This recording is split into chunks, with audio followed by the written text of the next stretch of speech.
Hi everybody, so today we're talking about drawing and it's so important to understand where this falls into the greater scheme of things. And so this is when children begin to take what they've come to experience in their 3D world and all that's going on in their worlds, whether it's imaginary, whether it's a story they've heard, whether it's the real world that they're actually connecting with and beginning to fathom out. This is where they begin to represent it on a two-dimensional space. And so it is ultimately the beginning of reading and writing as we read the message that a person's conveyed through the picture they've drawn, or as we leave our mark and represent something that we want to convey, some message we want to get across. And so, of course, we see our ancestors drew on walls of caves. We read hieroglyphic writing. And of course, the Chinese people still continue to use a type of writing that is very close to picture writing. So just to show you before we start, I genuinely believe in teaching drawing. I am a high school art teacher, and it is through teaching drawing and encouraging it that children then have the tools to continue to be creative. You know, so there's this big debate, and I continue to consult with schools, and they continue to argue whether to teach drawing or not. And so this is just it. The proof is in the pudding here. You can see that drawing was taught here, but it was then up to each of these children to continue to take the skills that they learned and to develop it because they were now confident in the skills that they then had. And so these are actually my two kids, their artworks. And we used to spend lots of time when they were little sitting, drawing pictures as a family, talking and then representing that in a big piece of paper. And of course, we always had plenty of scrap paper, nice big A0 sheets. And we could just draw, and there was no problem whether we were going to make mistakes. We could just turn the paper over. And so it was a lovely thing that happened quite naturally in our house. And now we're at the stage where I no longer need to encourage drawing, but they continue. And not only do they draw, but they create three-dimensional things. And my daughter now is in actual fact doing 3D animation courses herself while still at high school. But the love is there. And of course, because the basics are there to support her, she's just been able to continue to build on those skills. So I've taken something I came across here and I've put it forward to you. I've shown you what ages, what line work should be developing. However, I've also mapped it to the work that we at Mindful Moves and my colleagues do here. And so if you know our work and you know the three functional areas of the brain, you're going to pick up the colors that I'm presenting here and you're going to know straight away why I've put them here. However, what you will notice straight away is there's no red, which represents that first functional area. And this is a very important thing to notice. The red, that first functional area, is taking place in the world as I choose to participate and move forward and step into situations, or as I choose to withdraw and step back and avoid things that are scary to myself. And so if that first functional area is in place, as you can see, which happens in the 3D world, I cannot, and I cannot stress it enough, I cannot move over to this two-dimensional space where we see already from 2 years, 10 months, I'm actually working within that second functional area of the brain. And so here we see our vertical line should be developing in terms of drawing from 2 years, 10 months. We then move over to the circle, which is in actual fact in our third functional area of the brain, which is about 2.5 years to 3. And you can see that the horizontal line and that circle come in more or less at the same time.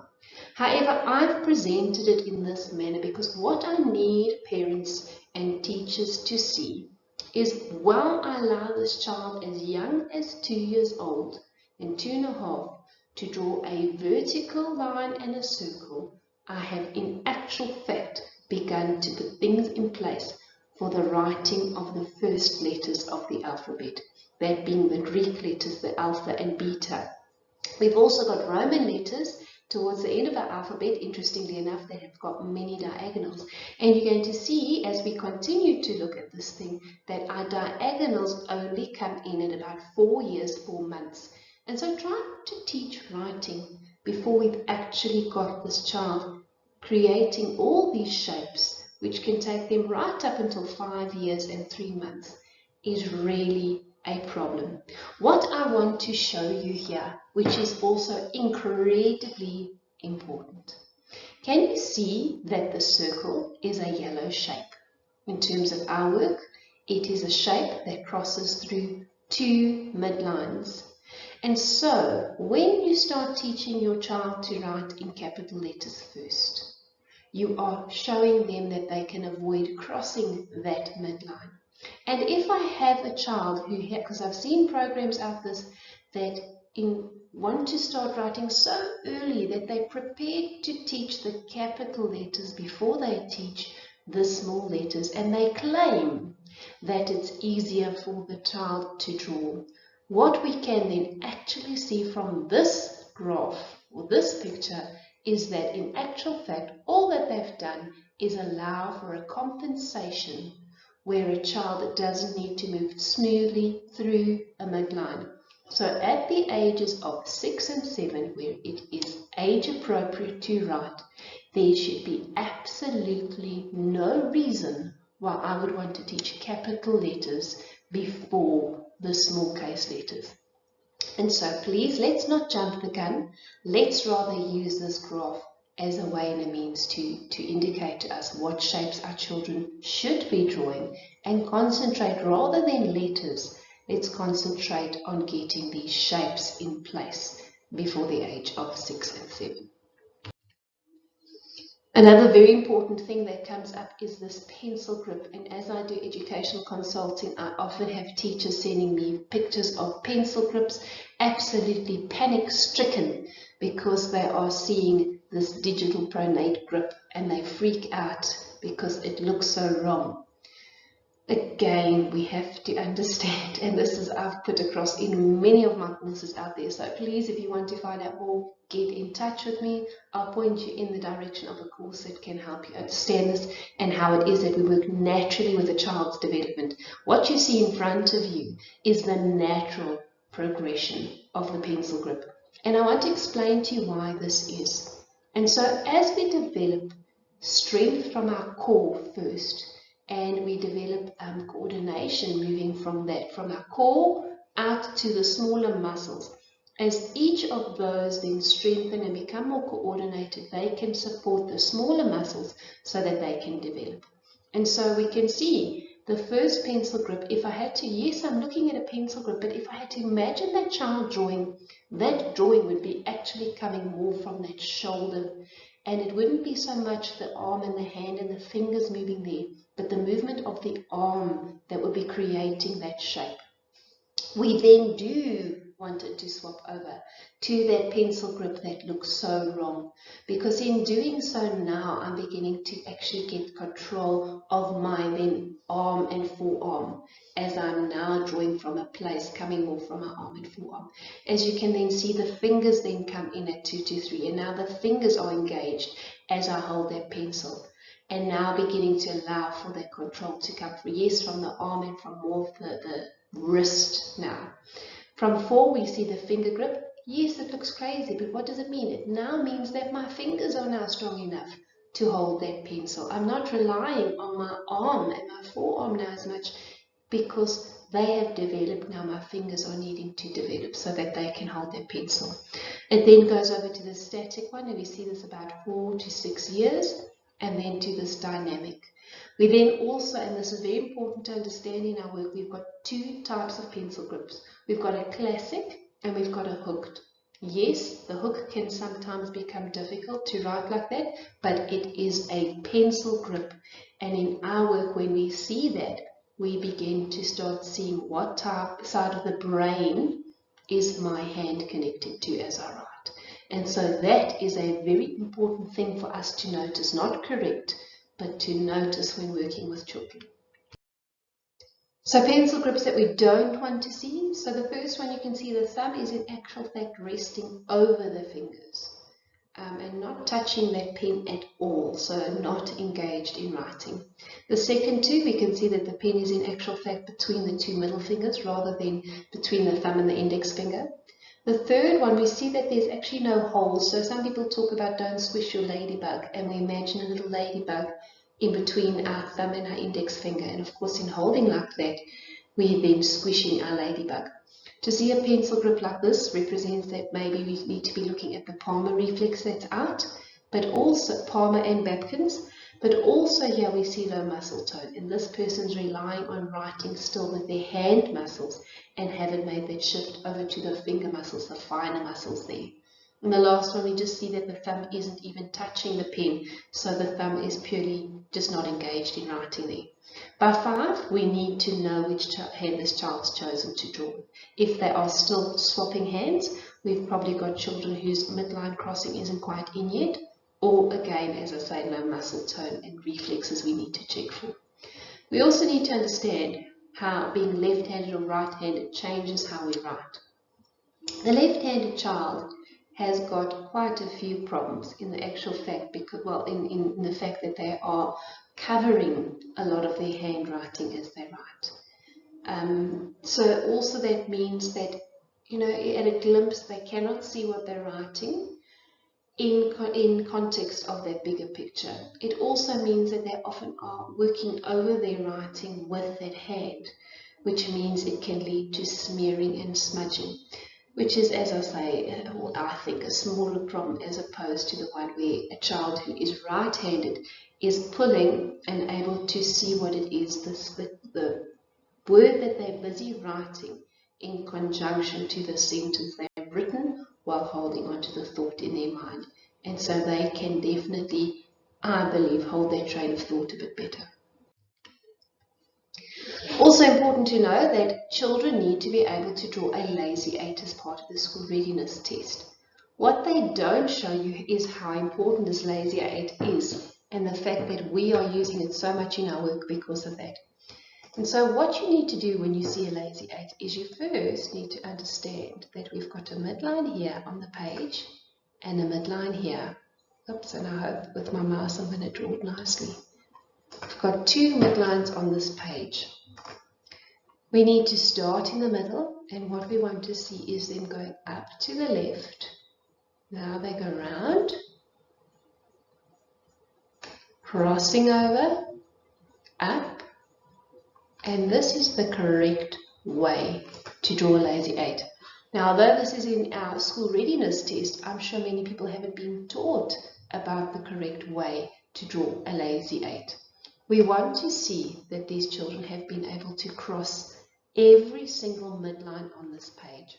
We want to see that it's been done in a controlled manner, and we want to see that it's been done in the correct direction. The direction is incredibly important because if you know our work and your child is able to draw a lazy 8, they can begin to do what we call an alphabet 8 on this, which teaches them the correct way to start and finish a letter.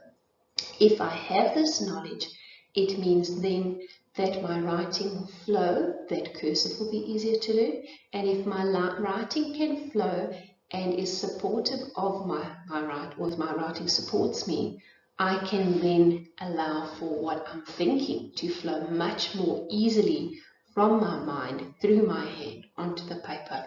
I spend far less time and effort concentrating on letter formation and far more time and effort concentrating on the message I want to convey. So just to show you in terms of drawing what it is that we want. So we always work from this place of exploration.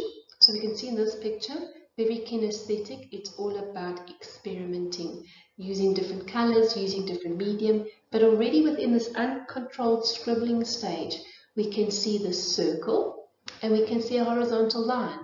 And so even at this young age, we've got the formation of shapes occurring.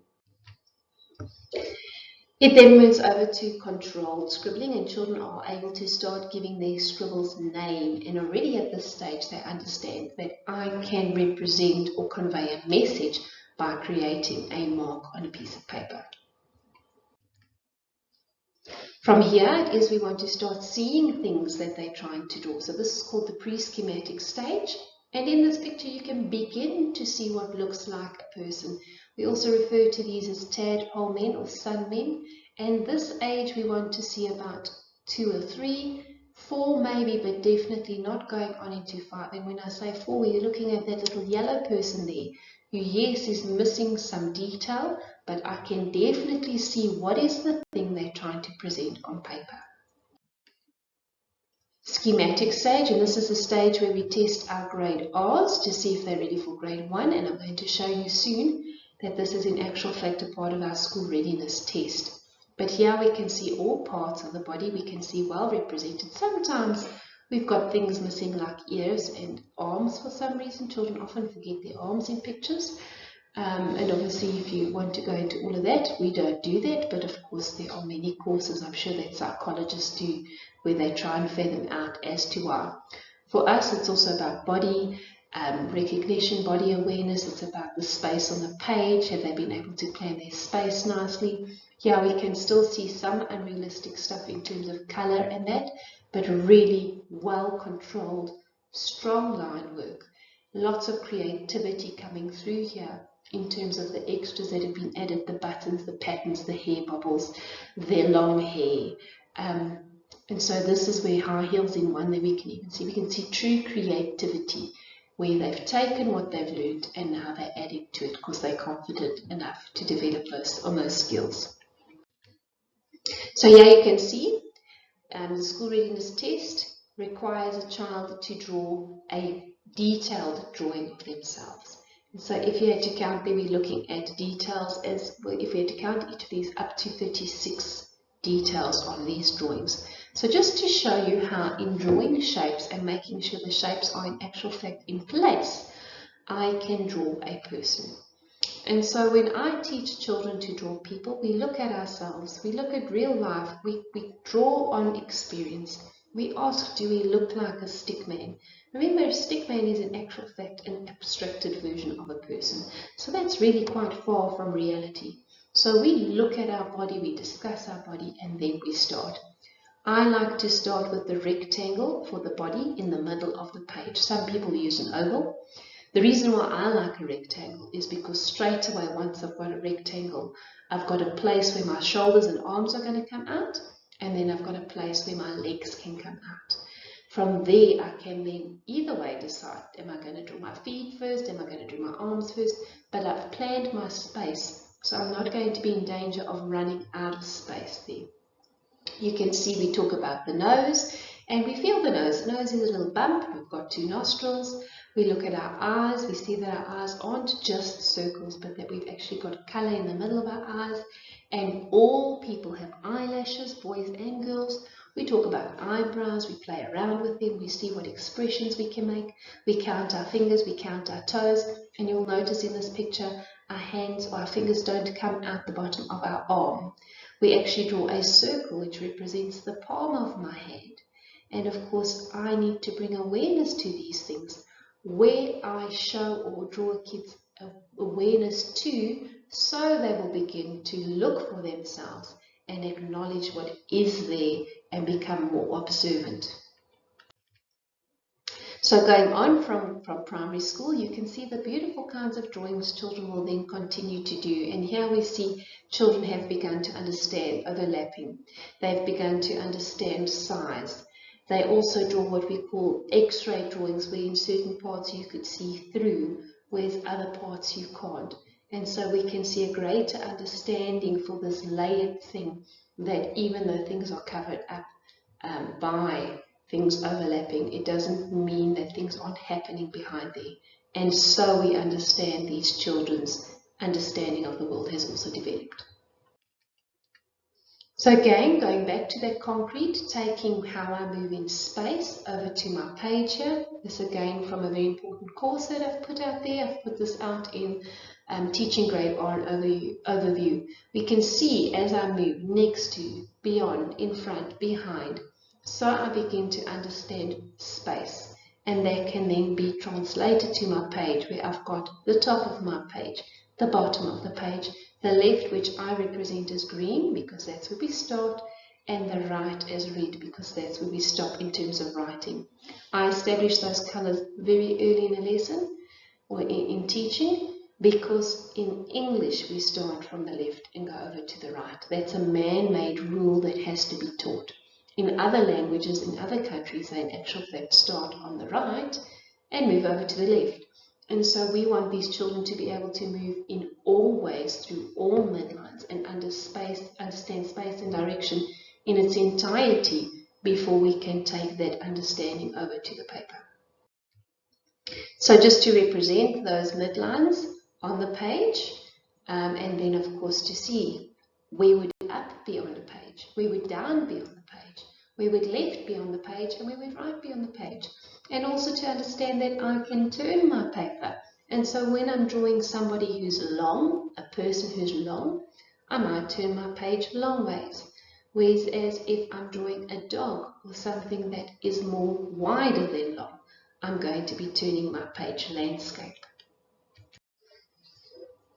Thought I'd also just demonstrate, as I begin to understand how I can move, how I can orientate objects, how I can orientate myself, obviously that happening within self-exploration first, so I can begin then to translate these things and ideas onto paper. So the first section there, you can just see how changing the orientation of this circle and this line can mean the difference between the B and the D, or the B and the D, the P and the Q, and that's the Q without the little tail. He is written like that sometimes, but not when we're learning at school. But yes, without it, it could be very confusing. He could even be confused with the 9, as you can see. And how I could then, if I don't understand my other midline there, I could confuse the B and the P, or the D and the Q. And so understanding myself in space and how I can turn things and manipulate things around different midlines, so I can then translate this eventually by 7 and 8 to reading and writing when all this is in place.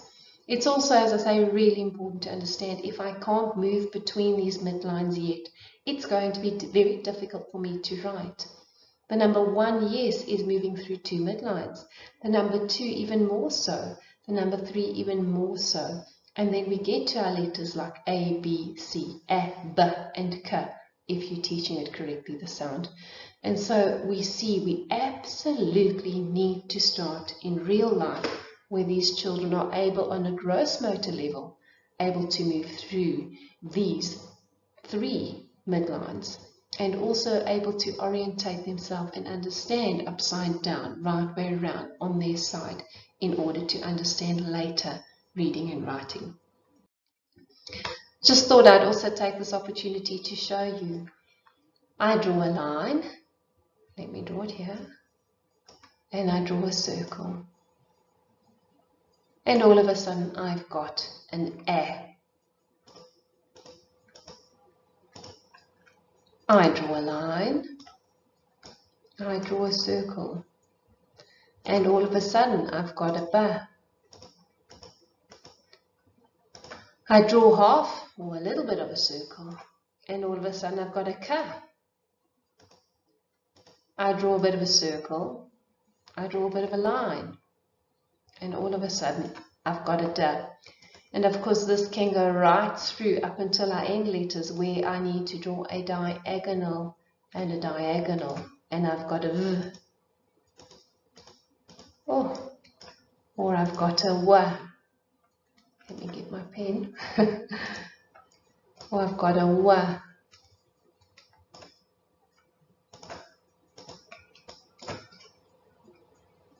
Or I've got a X. Or I've got a Z. And so please don't get caught up on needing to teach this kind of stuff at the beginning. Take your time and make absolutely sure that your children can draw all their shapes. To find out about more of the things that we do and the work we're doing to help teachers and parents and learners, please get hold of us. You are very welcome to check out all the things that we do at www.mindfulmoves.co.za.